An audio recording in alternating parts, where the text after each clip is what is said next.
This is Mastering Mathematics with your teacher, Karen Weston.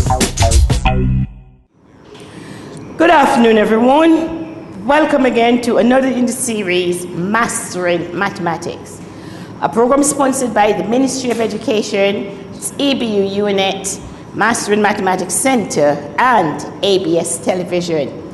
Yes, we are going to make mathematics a doorstep experience for you. And so, once again, we welcome you as an audience to this broadcast. Today, we are going to be examining some topics because I told you we were going to be doing computing, but there's a vexing issue which I want to address now. Again, we have said to teachers over and over again, if we are teaching mathematics, one objective, one topic for the class. One objective, one topic for the lesson. I'll write a word on the board and see if you're familiar with it, all right? And so I write, and it is factors.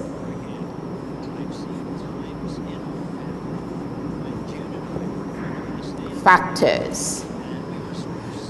Do you know that this is a question that is still giving our fifth formers a lot of trouble? Do you know that we have teachers in our schools in Antigua Barbuda willing to give students factors and this other word I'm going to be writing, multiples?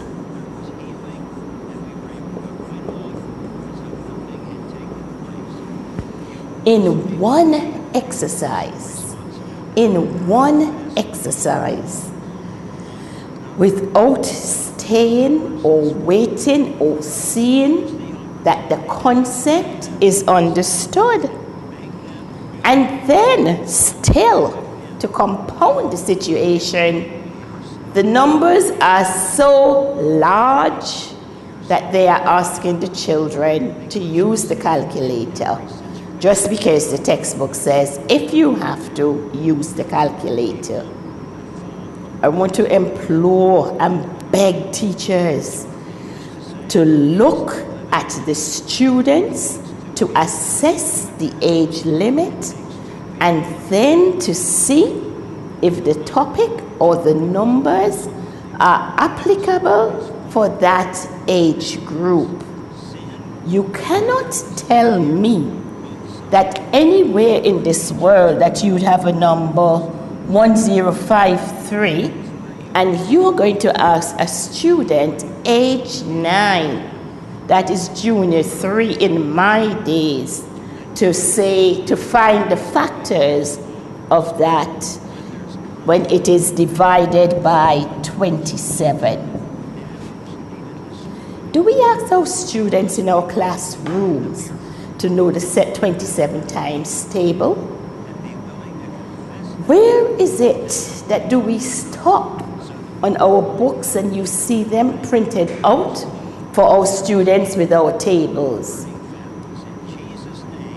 Yes, in our secondary schools, in our primary schools, we take them up to the realm of 12 times table.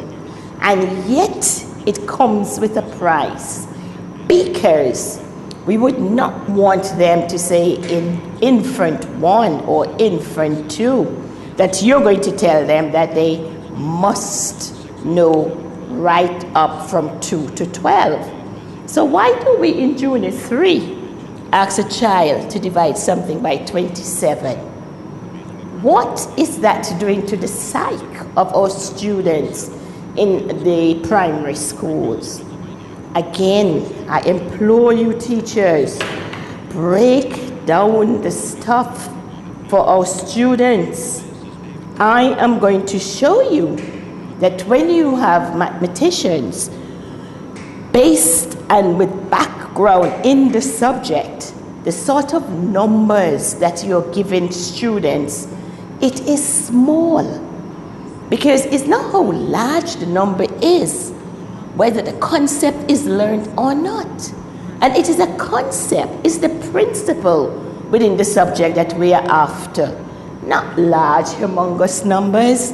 And then especially when we are sending home these children to a parent who does not know what is going on, the frustration you create in that home in the night, it is just mind-boggling. And again, we ask you to take the topic slowly, all right, slowly. Make certain that you're not packing them up with homework, because that is only creating pain for that particular household, especially where there are no academians inside to help the child. So, this afternoon and this evening, I just want to look again at that, to revisit that whole topic again of factors. And although I will be touching multiples, I will beg you once again not to teach both of them in one lesson. We must assess our students. 9 years old, no, they cannot handle it. You're going to tell me, you're going to give a child a number, let us call it the first number, and so we're looking at factors.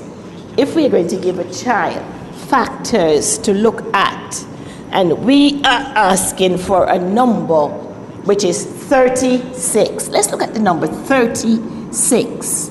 And we are asking the child to find the factors of that number. What are some of the things that goes through our brains before we think a child must know that? Yes, they must know their tables. Yes, they must know. And first of all, we cannot introduce a topic in the mathematics classroom without giving the children a definition or a working assessment of what is involved in the particular topic or the concept that is being taught. I had a little child come to me yesterday and I asked, what is a factor? And do you know what she said? Yes, that is what I don't understand. That is the beginning of the lesson. That is where it should take place. And it takes 1 minute for you to tell them what a factor is. And you're not going to use fancy, big English definitions. You're going to use the little words that they can use at their level. And they understand if you tell them, when we have a small number and it's divided into a bigger number and it does not leave a remainder, the small number is a factor of the larger number. Then you must get on from there and start giving them examples. Let them feel it, let them work with it within the classroom, give them examples, test them, see who is finishing first. Because at that level, when you're asking them for factors, they are counting the numbers on their hands. Can you see them counting this number on their little fingers and trying to find out what can be divided? And have you taught them how to use the calculator? Because when they punch in a number and they see 4.5, I know nobody taught them how to use the calculator, because the number that she says, what's the answer? Not 4.5, because she doesn't know that. So she's saying it is 45. We have got to be careful, because we are creating another problem for ourselves. So teachers, I beg you, please, do not just give the children something because you're turning it over and it's in the textbook. Assess the students you have in front of you. Go slowly, because at fifth form, this is the same thing they're asking them. All right, so you don't have to be killing them with big, big examples to see. Let's look at 36.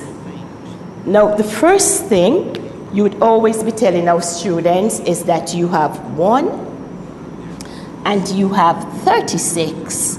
That is always a factor of itself. So we say right away the number 1 and the number itself is always a factor. What do we do after that? We start looking for numbers, and we would be examining 36. And I would hope, because you're telling them about factors, that you would have introduced them to the terms even numbers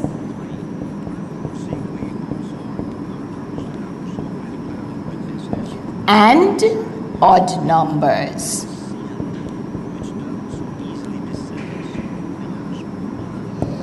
Because this is what we want our students to do and to become. Not just saying something by rote, but to examine the number and says, somebody wants me to find the factors of these numbers, and you have to know, first of all, what number am I dealing with? And you can tell yourself right away, it is an even number, and therefore we would say, as long as a number is an even number, it is divisible by 2. So we are looking then for factors and any number which can be divided into that number without leaving a remainder is called a factor of this number. It has a boundary in terms of getting your factors. And what do we say? We say that the boundary begins with 1, okay? It begins here, and it ends with the number itself, which is 36. Because do not forget that that is the one we are trying to find the factors of. We have established with the children that it is an even number, and as long as it's an even number, it can be divided by 2. So the first factor we know right away, it is 2. All right? Then you should be starting, because at that particular level, we can start asking them. They should have been knowing their 2 times tables, their 3 times tables, and at least the 4 times tables. Okay?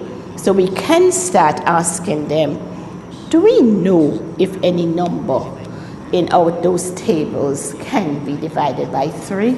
And they're looking at it.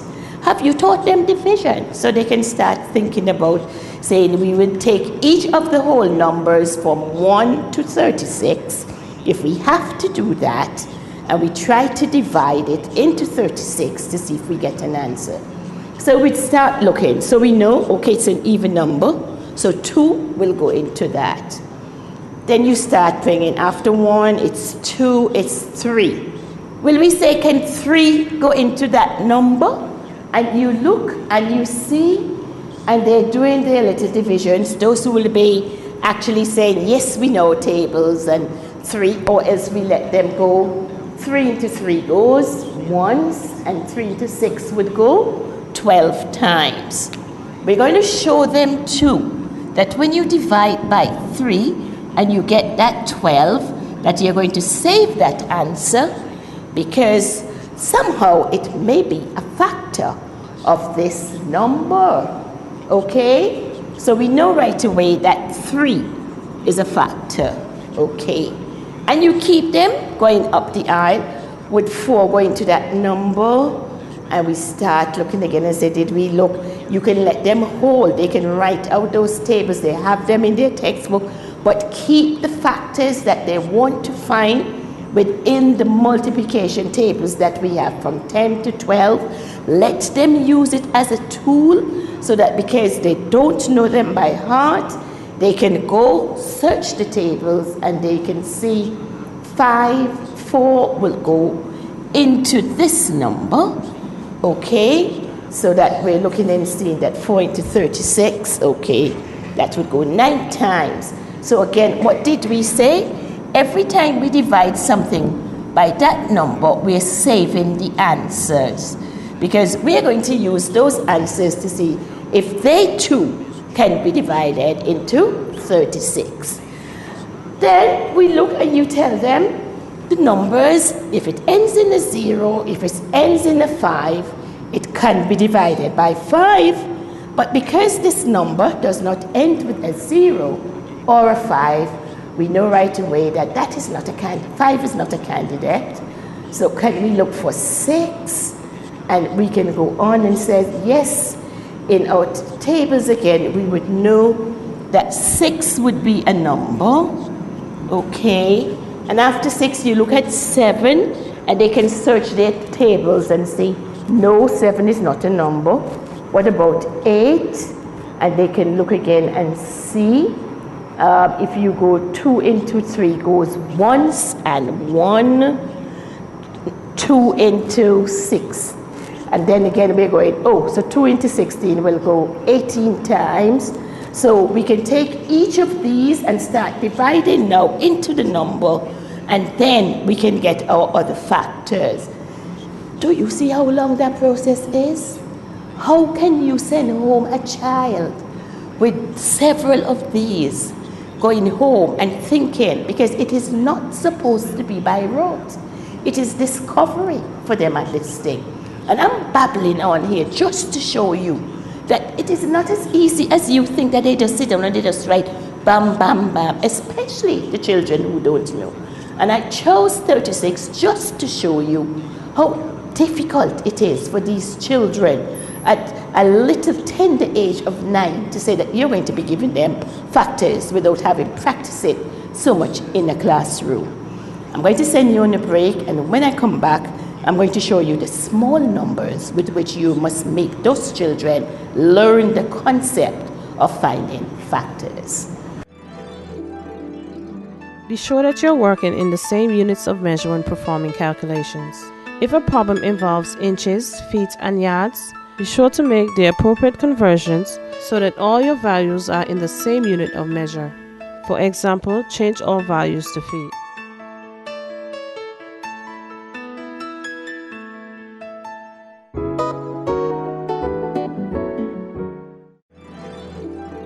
When asked to show work or justify your answer, don't be lazy. Write down everything about the problem, including the work you did on your calculator. Include diagrams, calculations, equations, and explanations written in complete sentences. Now is the time to show off what you really can do with this problem.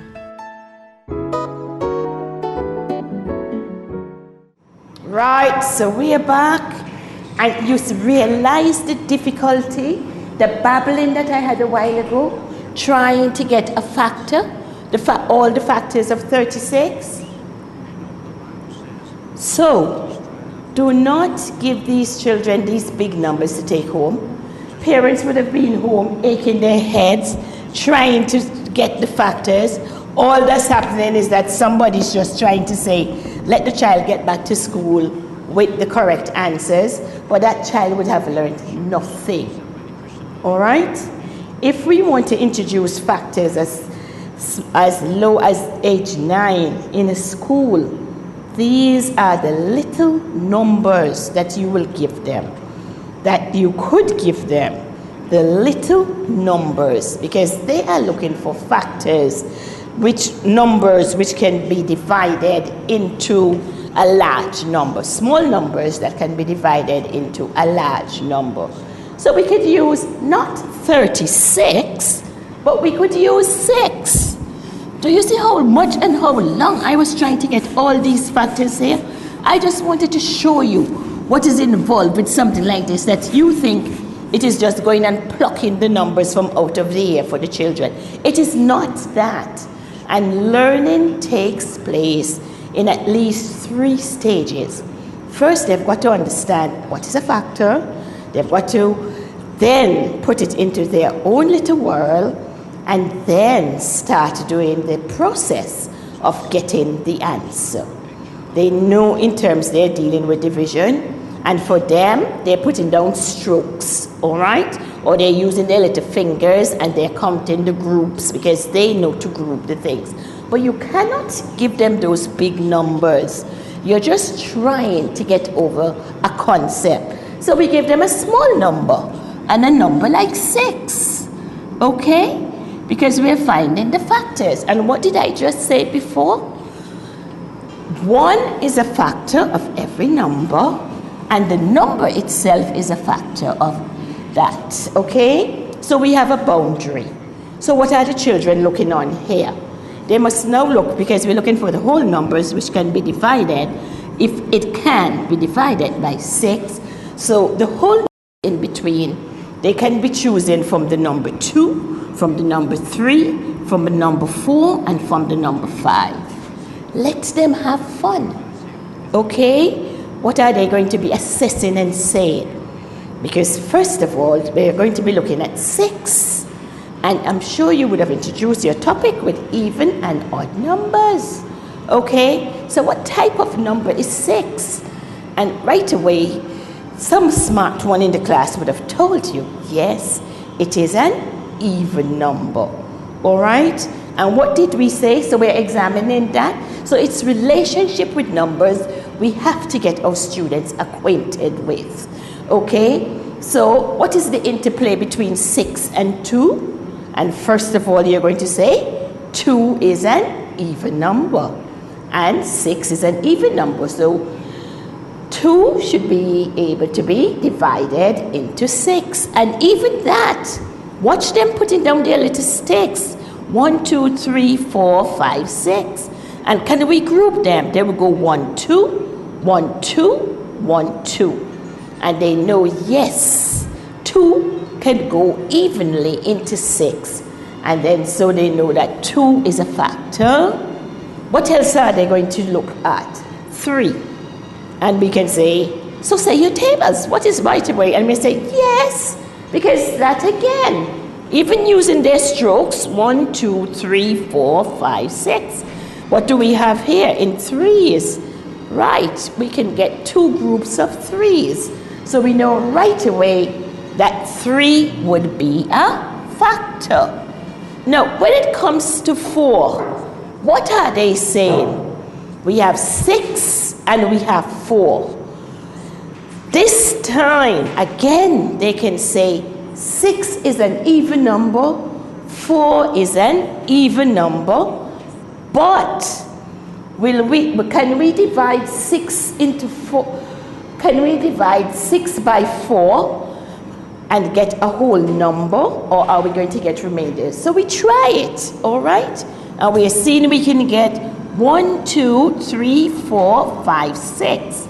And how many groups of 4 can we get from that? And it would be 1, 2, 3, 4. So there's only 1, and we have 2 over. So 4 cannot go into 6 without leaving remainders. So what do? We rule it out right away. So that is not a factor. And again, we look at 5 and we can shake our heads because we say we can get again, if we had to go 1, 2, 3, 4, 5, 6, 1, 2, 3, 4, 5, and we will get a remainder. So we know right away that our factors for the number 6 would have been the set with 1, 2, 3, and 6. That is what you want your students to do. They are the ones setting the pace, examining the numbers. Not that you're not saying that they can't ask for help, but do not send them home with large numbers. Again, we can have the number 9. Let us look at the number 9. Can we find the factors for that number? And so we would be going, okay? We would be going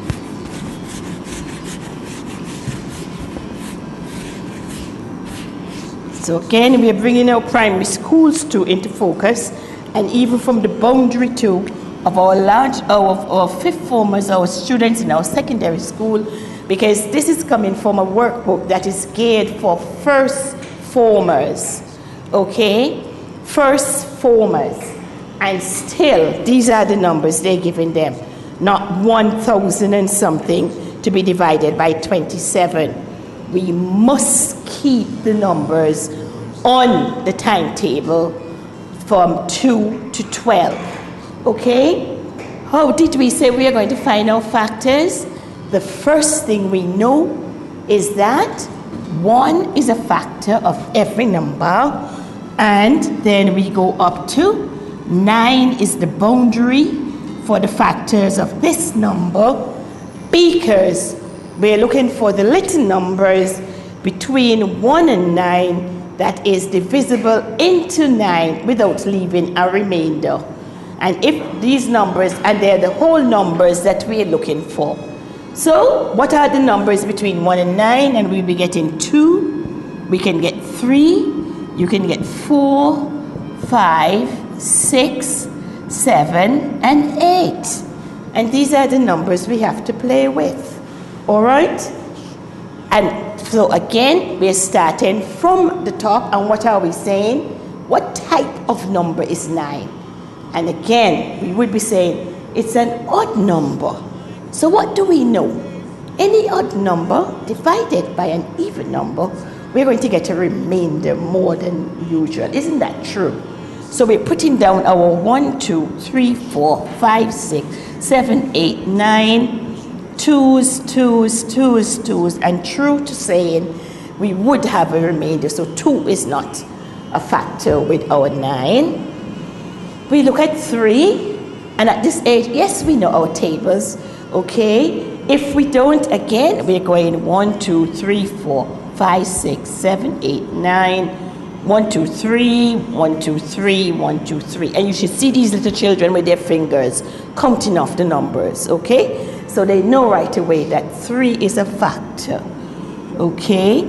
They can start shaking their heads again when we get to 4, because again, you'd let them put down their strokes 1, 2, 3, 4, 5, 6, 7, 8, 9, and you can see what is happening. It's also an even number, so we know, okay, we're going to get a remainder, so that is out. What about 5? The number does not end with a 0 or a 5, so we're not going to get 5 divided into 9 without leaving a remainder. And then what about 6? What type of number is it though? 6 is an even number, okay? So again, what are we saying? Even if we had to go 1, 2, 3, 4, 5, 6, 7, 8, 9, counting off 6, we know we're going to get a remainder, so that is not a factor. And of course, you know 7 is not a factor for 9, and by that same process, we know 8 is not a factor either, because we can count right away, count out all our even numbers and know that no odd number, we would not get a number without a remainder. So for this, our set would just be 1, 3, and 9. Okay, so again, we're going to implore teachers, do not give the children big numbers. Give them the numbers that have a boundary so they can examine them. They can start asking, is it an odd number or is it an even number? And then they can start doing their little division. You can see that most of them are using their fingers to count, or they get their little sticks. So don't waste time giving them 1053 divided by 27. They don't know those tables for no 27. And again, do not teach 2 concepts in one session. Do not send them home. It is a recipe for disaster and a headache that night, and the students still would not have learned anything. So until we come tomorrow, when we will be back to show you something about multiples and telling you it is for different classrooms, and do not mix them. Have a good evening and continue to enjoy mastering mathematics. Join us next time for another in the series, Mastering Mathematics, a production of the Education Broadcasting Unit in the Ministry of Education and ABS TV.